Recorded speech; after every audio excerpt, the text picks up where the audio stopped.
ہود علیہ السلام کی زبانی اللہ تعالیٰ ان کی فنکاری کو بیان کرتے ہوئے فرماتے ہیں کہ ہود علیہ السلام نے ان سے کہا، کیا تم ایک ایک ٹیلے پر بطور کھیل نشان لگا رہے ہو؟ مطلب یہ کہ یہ لوگ پہاڑوں کی چوٹیوں پر محل تعمیر کرتے تھے۔ جب ان سے کہا جاتا کہ تم رہتے تو زمین پر ہو اور گھر پہاڑوں پر بناتے ہو، اس کی کیا وجہ ہے؟ اور تم اتنے مضبوط محل تعمیر کر رہے ہو، گویا ہمیشہ یہیں رہو گے۔ وہ لوگ دراصل ٹیلوں، گھاٹیوں، دروں اور پہاڑوں پر عمارات تعمیر کرتے تھے، اور ان کا مقصد ان میں رہنا نہیں تھا، بلکہ صرف کھیل کود کے لیے ایسا کرتے تھے۔ ہود علیہ السلام نے انہیں جھنجھوڑا کہ تم ایسا کام کیوں کرتے ہو جس کا کوئی مقصد نہیں، جس کام کے فضول ہونے میں کوئی شک نہیں۔ ہود علیہ السلام انہیں واعظ کرتے تھے۔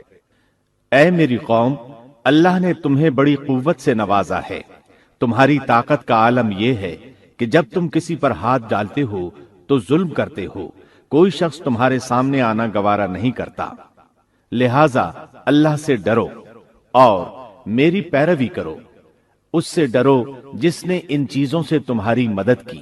اللہ تعالیٰ نے اپنی ہر طرح کی نعمت، مال، اسباب، اولاد، باغات، شہر، قوت، جسامت اور صنعت کاری سے تمہیں نوازا ہے، لہذا تم اللہ سے ڈرو اور میری اطاعت کرو۔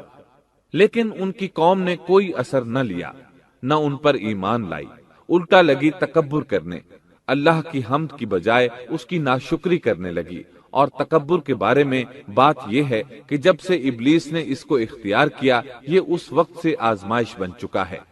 اللہ تعالیٰ سورہ حامیم السجدہ آیت 15 میں فرماتے ہیں، پس قوم عاد نے تو بے وجہ زمین میں سرکشی شروع کر دی اور کہنے لگے کہ ہم سے زوراور کون ہے؟ کیا انہیں یہ نظر نہ آیا کہ جس اللہ نے انہیں پیدا کیا ہے وہ ان سے بہت ہی زیادہ زوراور ہے؟ جب یہ لوگ اپنی سرکشی اور کفر میں حد سے بڑھ گئے، تب اللہ تعالیٰ نے ہود علیہ السلام کو ان کی طرف بھیجا۔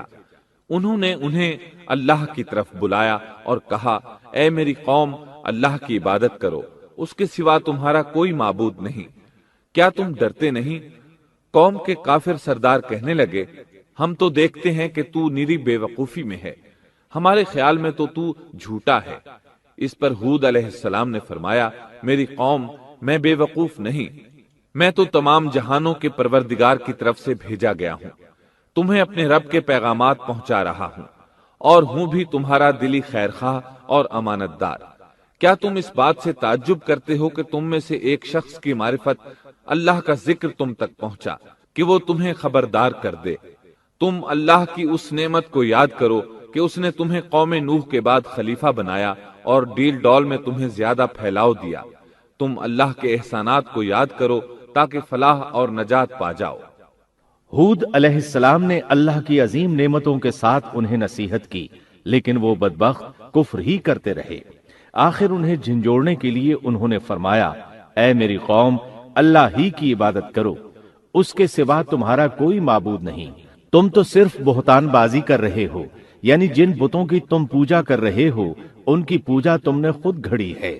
اللہ تعالیٰ نے تو اس کے متعلق کوئی دلیل نازل نہیں فرمائی۔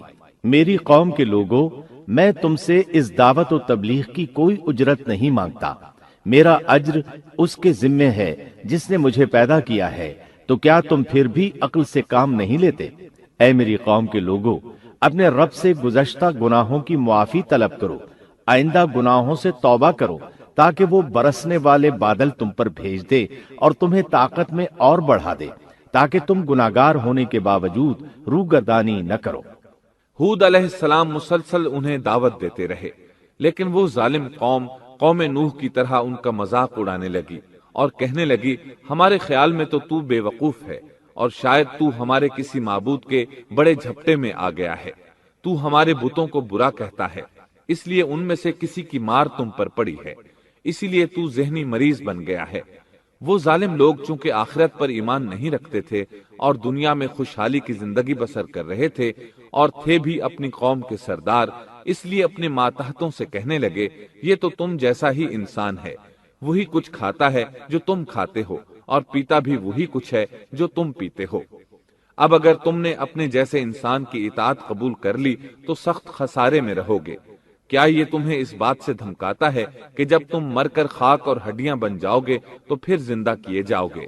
ہرگز نہیں، یہ بات امکان سے باہر ہے جس کا وعدہ تم سے کیا جاتا ہے۔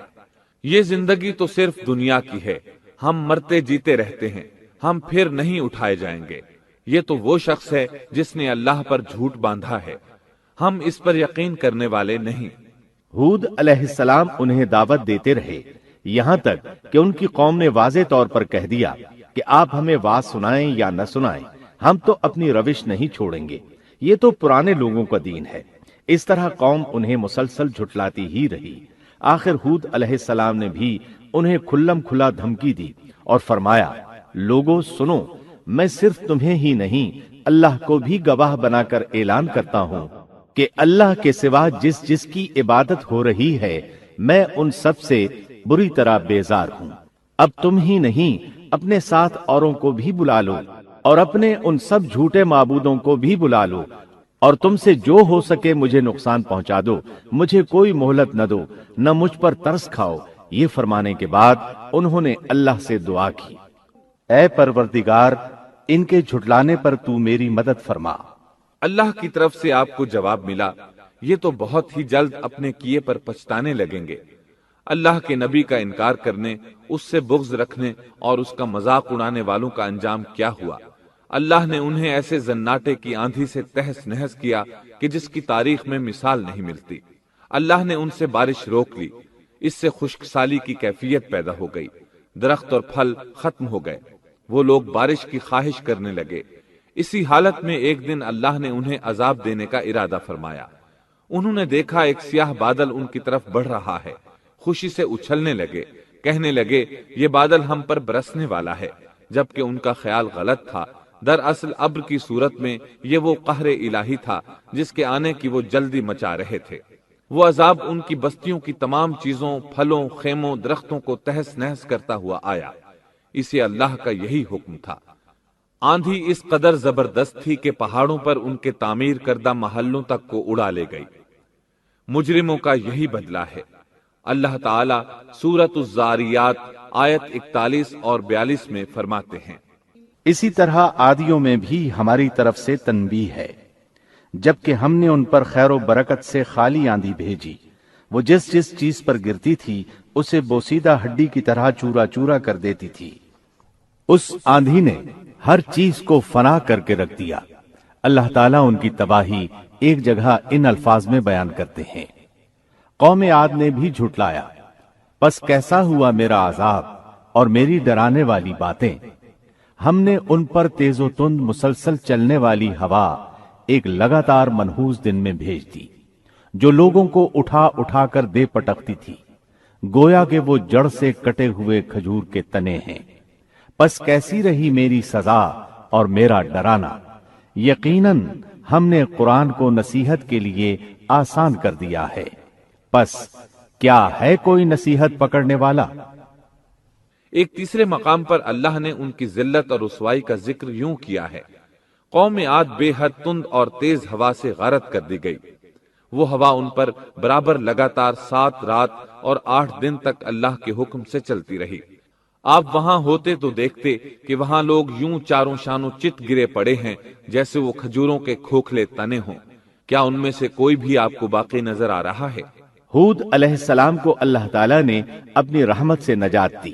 باقی تمام جگہوں پر تباہی تھی، لیکن جس جگہ ہود علیہ السلام اور ان کے ساتھی تھے اس طرف یہ ہوا پھٹکی بھی نہیں۔ کہا جاتا ہے کہ ایک باڑ تھی جس میں ہود علیہ السلام، حیوانات، چوپائے اور ان پر ایمان لانے والے تھے، اور آندھی نے ہر چیز کو فنا کر ڈالا۔ اللہ تعالیٰ سورہ آراف آیت 72 میں فرماتے ہیں، غرض ہم نے انہیں اور ان کے ساتھیوں کو اپنی رحمت سے بچا لیا اور ان لوگوں کی جڑ کاٹ دی جنہوں نے ہماری آیتوں کو جھٹلایا تھا اور وہ ایمان لانے والے نہ تھے۔ اسی طرح سورہ ہود میں اللہ فرماتے ہیں، جب ہمارا حکم آ پہنچا تو ہم نے ہود کو اور ان کے ساتھیوں کو اپنی خاص رحمت سے نجات دی۔ ہم نے ان سب کو سخت عذاب سے صاف بچا لیا۔ یہ تھے قوم عاد کے لوگ جنہوں نے اپنے رب کی آیتوں کا انکار کیا اور اس کے رسولوں کی نافرمانی کی، اور ہر ایک سرکش نافرمان کے حکم کو مانا۔ دنیا میں بھی ان پر لعنت لگا دی گئی اور قیامت کے دن بھی۔ دیکھ لو قوم عاد نے اپنے رب سے کفر کیا، ہود کی قوم عاد پر لعنت ہو۔ اس طرح قوم عاد تباہ ہو گئی۔ ان کے بعد مومنوں نے ان کے باقی بچ جانے والے مکانات پر قبضہ کر لیا اور وہاں رہنے لگے۔ پھر ہود علیہ السلام نے حضرہ موت میں وفات پائی۔